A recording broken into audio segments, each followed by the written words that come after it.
प्यारे बच्चों, छठवीं कक्षा के गणित के तीसरे अध्याय संख्याओं के साथ खेलना के पहले लेक्चर में आपका स्वागत है। इस भाग में हम लोग गुणनखंड और गुणज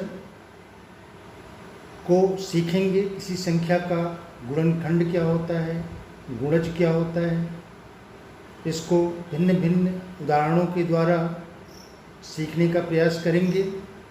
तो चलिए पहले हम बात करते हैं गुणनखंड की।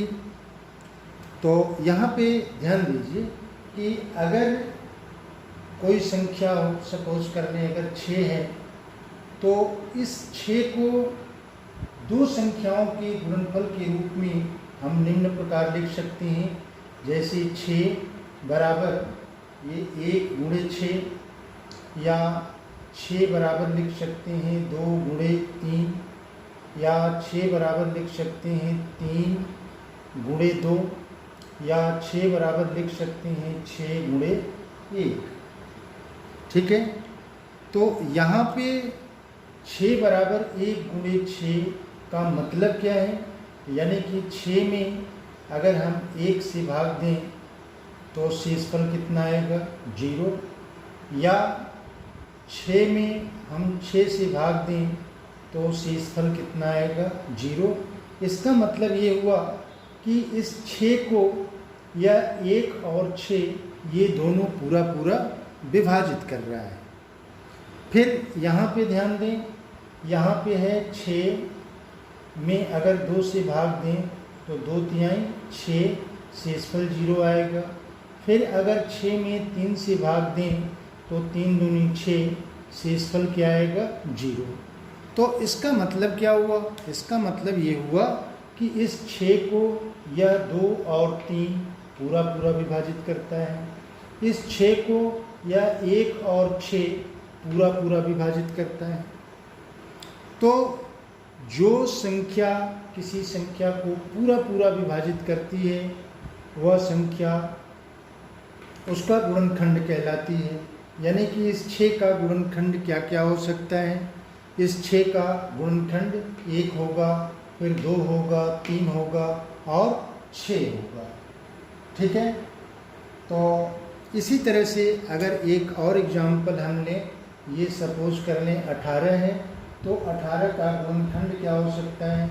इसका ये दो संख्याओं के गुणनफल के रूप में हम इसे 18 बराबर कितना लिख सकते हैं, 1 गुणे 18, फिर 18 बराबर 2 गुणे 9, फिर 18 बराबर 3 गुणे 6, फिर 18 बराबर 6 गुणे 3, और फिर 18 बराबर 9 गुणे 2, और फिर 18 बराबर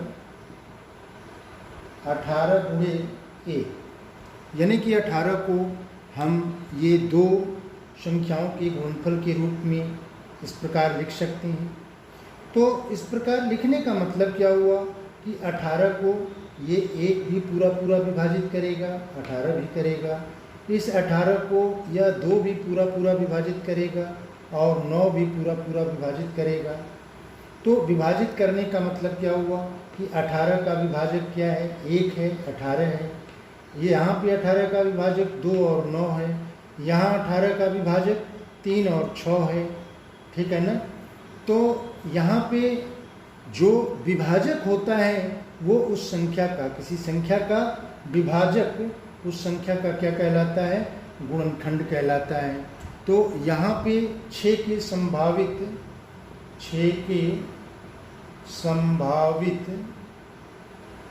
गुणनखंड, 6 के संभावित गुणनखंड क्या हो सकते हैं, 1, 2, 3 और 6। और इसी तरह से यहाँ पे 18 के संभावित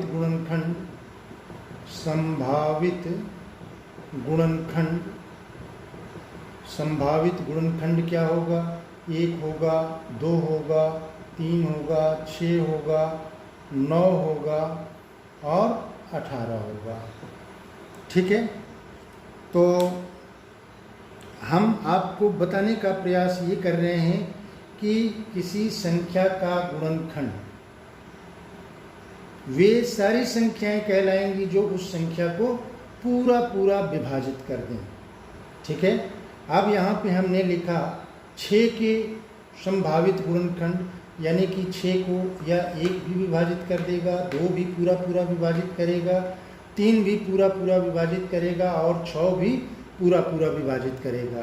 ठीक उसी तरह से 18 को या 1, 2, 3, 6, 9 और 18 ये पूरा पूरा विभाजित कर देंगे। तब हम ये कहेंगे कि 18 के गुणनखंड कौन कौन से हैं, 1, 2, 3, 6, 9 और 18। और 6 के संभावित गुणनखंड क्या हैं, 1, 2, 3 और 6।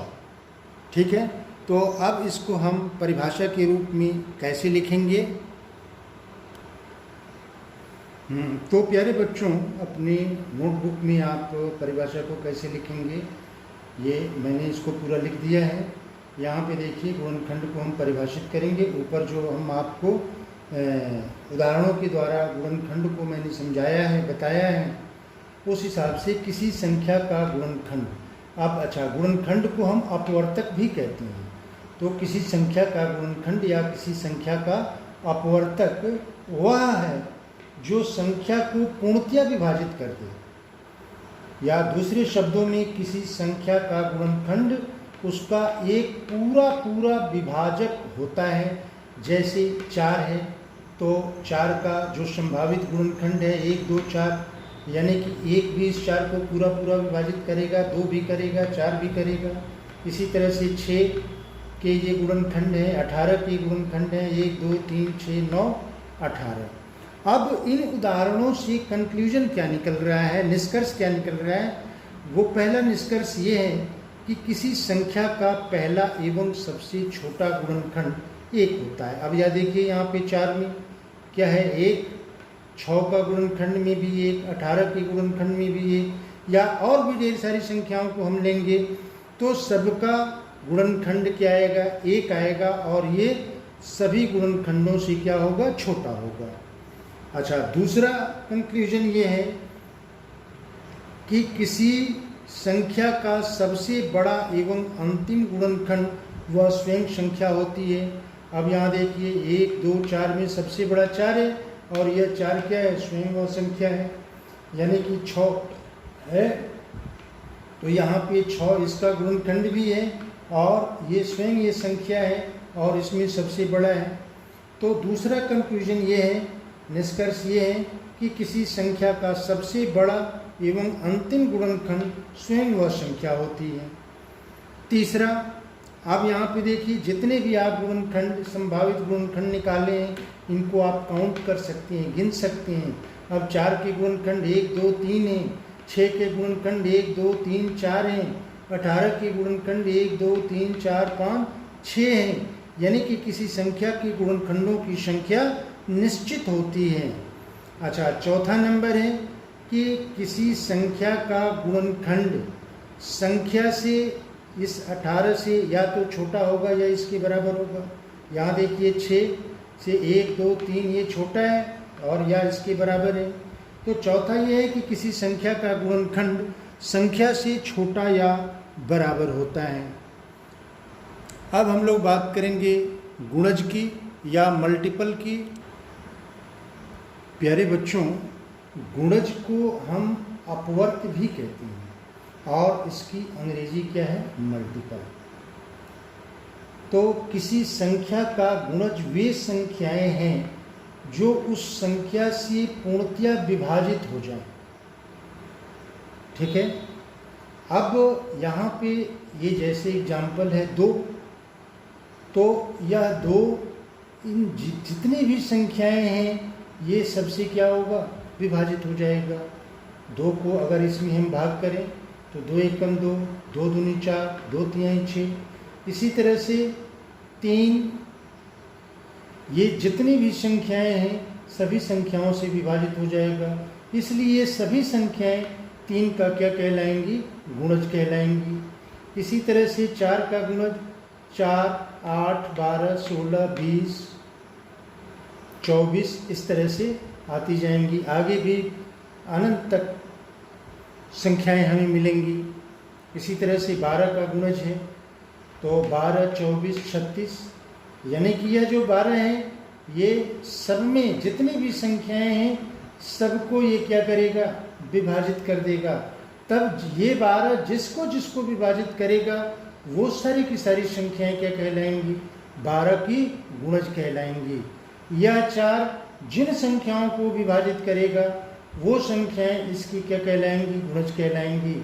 इसी तरह से 3 जिन जिन संख्याओं को विभाजित करेगा वो सभी संख्याएं 3 का गुणज कहलाएंगी। तो परिभाषा में हमने लिखा कि किसी संख्या का गुणज वे संख्याएं हैं जो उस संख्या से पूर्णतया विभाजित हो जाएं, यानी कि ये सभी संख्याएं इस संख्या से पूर्णतया विभाजित हो जाएंगी तो ये सभी संख्याएं इन संख्याओं का क्या कहलाएगा, गुणज कहलाएगा। अब ये जो एग्जाम्पल हमने दिया है, इस एग्जाम्पल से, इस उदाहरण से हम निष्कर्ष क्या निकालते हैं। पहला तो ये कि किसी भी संख्या का जो पहला गुणज होता है वो स्वयं वह संख्या होती है। अब ये 2 का गुणज यहाँ पे 2 आया, 3 का गुणज यहाँ 3 आया, 4 का गुणज 4 आया, 12 का गुणज 12 आया। तो पहला कंक्लूजन ये है कि किसी संख्या का पहला गुणज संख्या स्वयं होती है। और दूसरा क्या है, अब यहाँ पे देखिए डैश डैश लिखने का मतलब ये है कि ये किसी संख्या का जो अंतिम अर्थात सबसे बड़ा गुणज निकालना संभव नहीं है। यहाँ पे संख्याएं हमें मिलती जाएंगी। इसका मतलब क्या हुआ कि किसी भी संख्या का जो गुणज होता है वो कितना होता है, अनंत होता है, उसका कोई अंत नहीं है। ठीक है, अभी हमने गुणनखंड में देखा कि किसी संख्या का गुणनखंड क्या होता है, सीमित होता है, उसको हम काउंट कर सकते हैं। लेकिन किसी संख्या का गुणज इन्फिनिटी होता है, अनंत होता है, उसको हम काउंट नहीं कर सकते। और चौथा ये है कि किसी संख्या का गुणज संख्या के बराबर या उससे बड़ा होता है। अब यहाँ देखिए 2 है तो 2 का ये गुणज इसका 1 2 हुआ। अब इसके बाद जितने भी गुणज होंगे सब के सब गुणज इस 2 से क्या होंगे, बड़े होंगे। तो हम आशा करते हैं कि आप गुणनखंड और गुणज को समझ गए होंगे। अब इन दोनों को मिक्स करके मैं बताने का प्रयास कर रहा हूँ। यहाँ ध्यान दीजिए, ये एक एग्जाम्पल हम ले रहे हैं। 20 को हम लिख सकते हैं 4 गुणे 5। तो 4 गुणे 5 लिखने का मतलब क्या हुआ कि यह 4 भी 20 को विभाजित करेगा और 5 भी 20 को विभाजित करेगा, यानी कि ये जो दोनों विभाजक होंगे वो 20 के क्या कहलाएंगे, गुणनखंड कहलाएंगे। तो इसका मतलब ये हुआ कि 4 और 5 संख्या 20 के गुणनखंड है। ठीक है, अच्छा अब यहाँ पे ध्यान दीजिए, ये 4 इस 20 को क्या कर रहा है, पूरा विभाजित कर दे रहा है। तो 4 का मल्टीपल 20 हो जाएगा। 5 भी इस 20 को पूरा विभाजित कर रहा है, तो 5 का मल्टीपल 20 होगा। तो इसे हम ऐसे भी लिख सकते हैं कि 20 4 और 5 के 20 संख्या 4 और 5 के मल्टीपल हैं या गुणज हैं, 5 के गुणज हैं। ठीक है, एक और एग्जाम्पल लेते हैं। ये सपोज कर लीजिए 24 है। 24 को हम लिख सकते हैं 2 गुणे 12। ठीक है, तो इसका मतलब क्या हुआ, इसका मतलब ये हुआ कि 24 को विभाजित कर देगा पूरा और 12 भी 24 को विभाजित कर देगा पूरा। इसका मतलब कि 2 और 12 24 की क्या कहलाएंगे, गुणनखंड, यानी कि 2 और 12 संख्या 24 की गुणनखंड है। संख्या 24 के गुणनखंड है। और फिर इसको दूसरे शब्दों में कैसे कहेंगे कि चूंकि यहाँ पे 2 24 को विभाजित कर दे रहा है, तो इसका मतलब क्या हुआ, 2 का मल्टीपल 24 होगा, 2 का गुणज 24 होगा। इसी तरह से 12 भी 24 को पूरा पूरा विभाजित कर दे रहा है, तो इसका मतलब कि 12 का भी गुणज 24 होगा। तो अब हम इसको लिखेंगे कि 2 और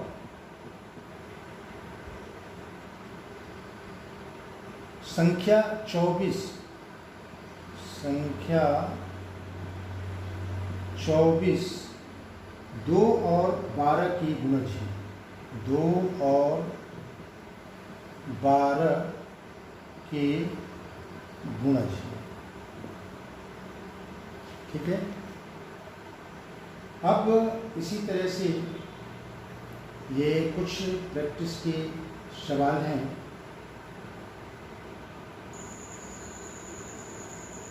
तो प्रश्न ये है कि 45, 30 और 36 के संभावित गुणनखंड ज्ञात कीजिए। तो मैंने आपको शुरू में ही बताया कि किसी भी संख्या को 2 संख्याओं के गुणनफल के रूप में हम कैसे लिखेंगे। तो 45 को 2 संख्याओं के संभावित गुणनखंड ये हैं। 45 बराबर 1 गुणे 45, 3 गुणे 45, 5 गुणे 9, 5 9 45, 9 पचे 45, 15 तियाँ 45, 45 एकम 45।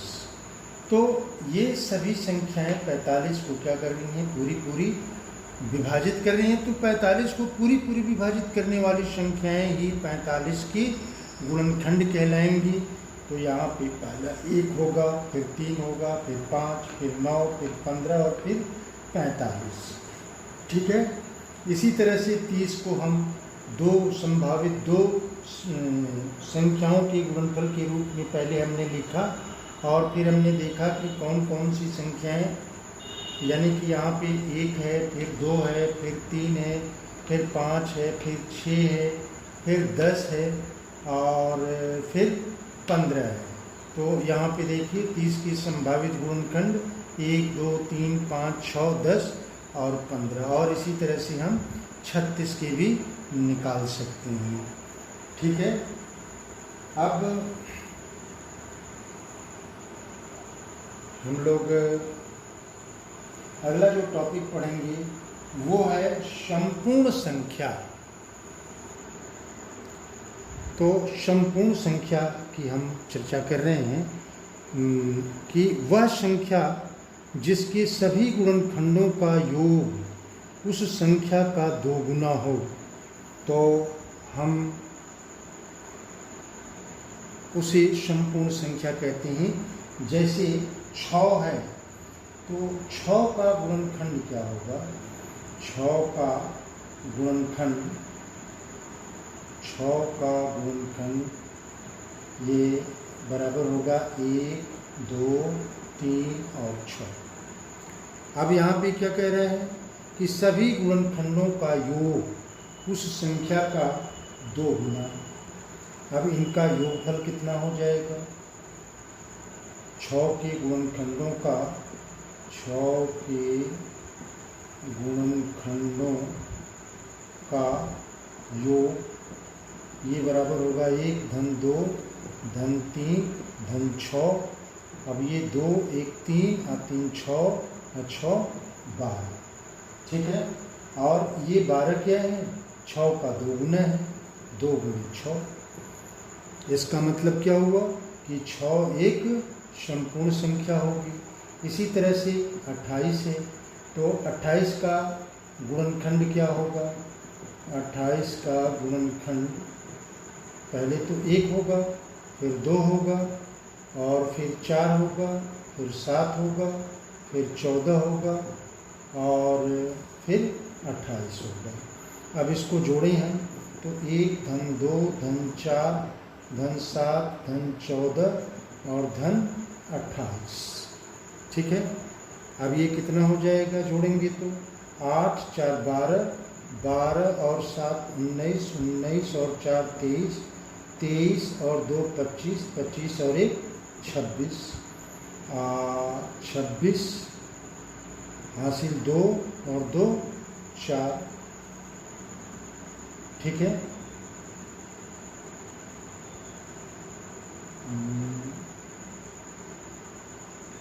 5 होगा ना, 5 हो जाएगा।